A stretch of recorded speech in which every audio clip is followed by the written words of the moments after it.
Só quero ver se está desligado então, hein? Começamos o volume 7 a partir de agora, é só uma palhinha, fica tranquilo. Fala, quanto é que é a corrente?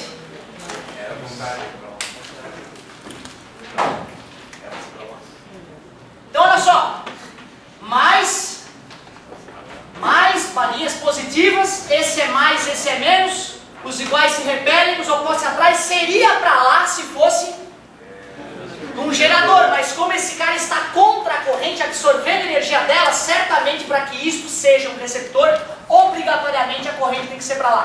E entendi, professor, sempre para a esquerda. Não foi isso que eu disse. A gente viu a polaridade e escolheu. Se a polaridade fosse aqui o contrário, a corrente também teria que ser o contrário. Então, tu deves definir a corrente não para a esquerda ou para a direita, e sim olhar para a DDP e aí pensar na corrente. Se a DDP ajuda, está gerando, gerador. Se a DDP atrapalha a corrente, sentido oposto, atrapalha, então absorve energia, receptor. Nome? Lógico, não mudou, só que antes era força, agora é contra a eletromotriz. Força contra a eletromotriz. Via de regra aparece uma linhazinha ali em cima, mas não é obrigatório, hein? Então força contra, nome justo, hein? Eletromotriz. Antes, no gerador, aqui gerava e aqui perdia, né? Certo? Agora não, o receptor ele consome uma parte da energia que vai ser utilizada, que é a força contra a eletromotriz, e uma outra parte é dissipada na forma de calor, efeito.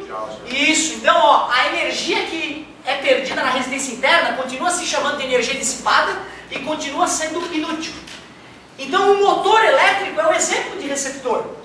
O motor elétrico que tu bota tem 220 volts, ele não vai usar 220 volts para girar. Para girar ele vai usar uns 180, 200 volts, que é a força contra a eletromotriz. O resto que ele perde, os 40, 20 volts que ele perde a mais, vem da resistência interna, que aí ele esquenta. Tu já viu? O motor elétrico está ligado, se ele não esquentar, chama o padre. Certo? Que é o paranormal o motor. Beleza? Tá? Então tem que esquentar também, tem que ter um pouquinho de efeito Joule. Então peraí, se eu quero calcular a voltagem, a queda de tensão nos polos, vai ser diferente do gerador. O gerador gerava e perdia um pouco, por isso que tinha o E menos o L vezes I. Esse não, esse ele consome e consome um pouco mais ainda, não é isso?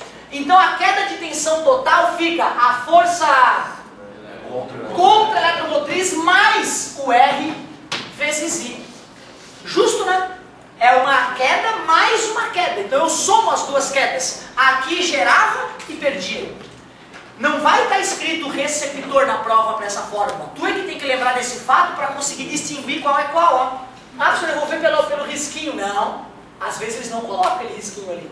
Tá? Nem sempre ele coloca na força contra a eletromotriz um risquinho para te ajudar. Se essa aqui chamava-se equação do gerador...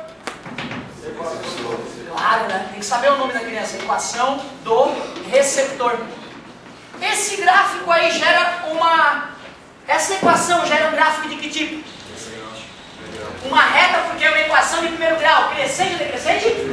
Crescente, com certeza. Então, ó, curva característica claro, né? Do receptor. Essa aqui é a força contra a eletromotriz. Ou seja, já tem uma questão de vestibular bem clássica aqui para comentar contigo. Questão bem clássica, o cara coloca 3 gráficos diferentes e pergunta, que gráfico é de quê? Poxa, nós vimos no começo dos nossos estudos que o gráfico de um resistor, ele começa do zero, né? Afinal, quando o I é zero, a voltagem dele é zero. E o do gerador, que nós vimos recentemente, é totalmente diferente, né? Então, cara, é inconfundível. E eu já vi vestibular bom aí, o cara perguntando qual gráfico é de quê? Poxa, resistor, não é isso? Ômico ou não? Ômico, né? Uma reta, resistor ômico, receptor, porque está perdendo voltagem à medida que a corrente aumenta, e, falei errado, né? Gerador animal. E agora, que eu estou mostrando para vocês, receptor. Obrigado, André. Obrigado mesmo. Show de bola. Nada demais, então. Assim como nós fizemos com o gerador, o receptor dá para fazer várias perguntas sobre potência. Qual é a potência dissipada? Qual é a potência útil? Qual é a potência consumida total? Então vamos lá. Se ele falou em potência dissipada, para quem que eu olho mesmo? Onde é que é a dissipação, perda de energia? Resistência interna. Então, se ele falou potência dissipada, eu uso a fórmula da potência, que é V vezes I. Só que eu vou ter que achar o V em cima da resistência interna. Então, de repente, a outra fórmula, R vezes I ao quadrado, é melhor, porque em vez de Rzão é só colocar Rzinho. Ah, professor, ficou igualzinha a do gerador. É verdade, porque potência dissipada é sempre na resistência interna. Não interessa se é gerador ou receptor. Então, a mesma equação. Vai ter essa equação Rzinho vezes I ao quadrado? Não, vai ter R vezes I ao quadrado e olhe lá. Talvez ele pode um dia não estar feliz e colocar só a da potência original e essa aqui, a mãe das fórmulas. Aí tu faz o filhotinho nascer ali na hora. Se ele falar em potência útil, o que eu aproveito de verdade do receptor? Será que eu aproveito tudo que chega nos polos? Não, né? Quando tu bota o motor na tomada 220 volts, tu não usa os 220 volts para girar, tu só usa a força contra a eletromotriz. Então falou em potência útil, olhe para a força contra a eletromotriz. Em vez de V vezes I, E vezes I. Elinha, muito obrigado. Elinha vezes I. Força contra a eletromotriz vezes I. Cuidado, hein?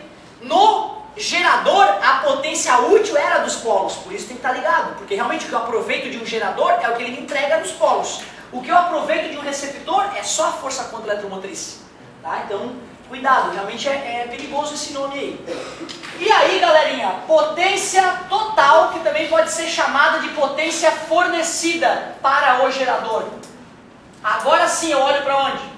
Para os polos, é o próprio V vezes I, onde o V é a DDP nos polos. Claro que a fornecida é a útil mais a dissipada, né?